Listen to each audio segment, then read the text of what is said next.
गृह मन्त्रालयले सिफारिस गरेको नाम सूचीमा पहिलो नम्बरमा परेका एसएसपी विश्व अधिकारीलाई अन्तिम घडीमा बडुवाबाट हटाइएपछि प्रहरी संगठनभित्र असन्तोष र निराशा फैलिएको छ।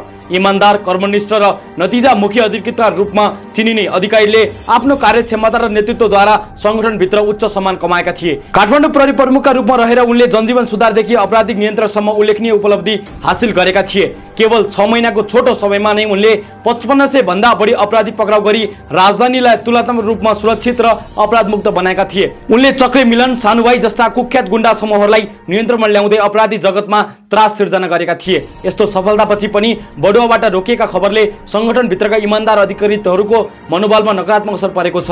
बडुवाबाट रोकिएका कारण जेनजी आन्दोलन सम्बन्धी घटना देखाइएको बताइन्छ, तर सो घटनाबारे बनेको छानबिन आयोगले अहिलेसम्म कुनै ठोस कमजोरी वा दोष अधिकारीमाथि देखाएको छैन। अझ आयोगको अन्तिम प्रतिवेदन नै बुझाइ नसकेको अवस्थामा उनलाई बडुवाबाट रोक्नु हजुवाको भरमा गरिएको निर्णय भएको भन्दै संगठनभित्र प्रश्न उठ्न थालेका छन्। स्रोतहरूका अनुसार गृहमन्त्री ओमप्रकाश अर्यालले व्यक्तिगत असन्तुष्टिका कारण अधिकारीको बडुवा रोकिन सक्रिय भूमिका खेलेको बताउन सकिन्छ।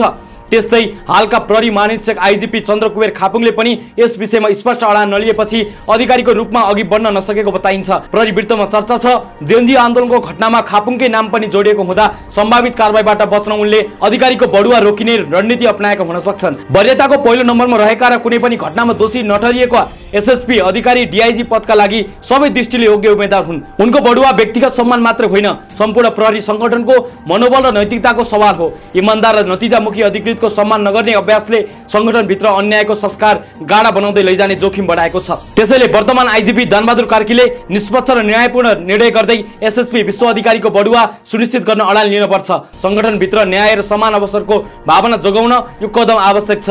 जिम्मेवार नेतृत्वले योग्य जनशक्तिलाई उचित स्थान दिन सके मात्र प्रहरी संगठन सबल, विश्वसनीय र जनविश्वास योग्य बन्न सक्छ। अब प्रश्न उठेको छ, के काठमाडौँ प्रहरी प्रमुख हुनु नै विश्व अधिकारीको दोष बन्यो? के गृह मन्त्रालयको निर्णयमा व्यक्तिगत रिस र राजनीतिक प्रभावले निर्णायक भूमिका खेलेको हो? यी प्रश्नको जवाब नआएसम्म प्रहरी संगठनभित्रको विश्वास र पारदर्शितामाथि गम्भीर प्रश्न उठिरहनेछ।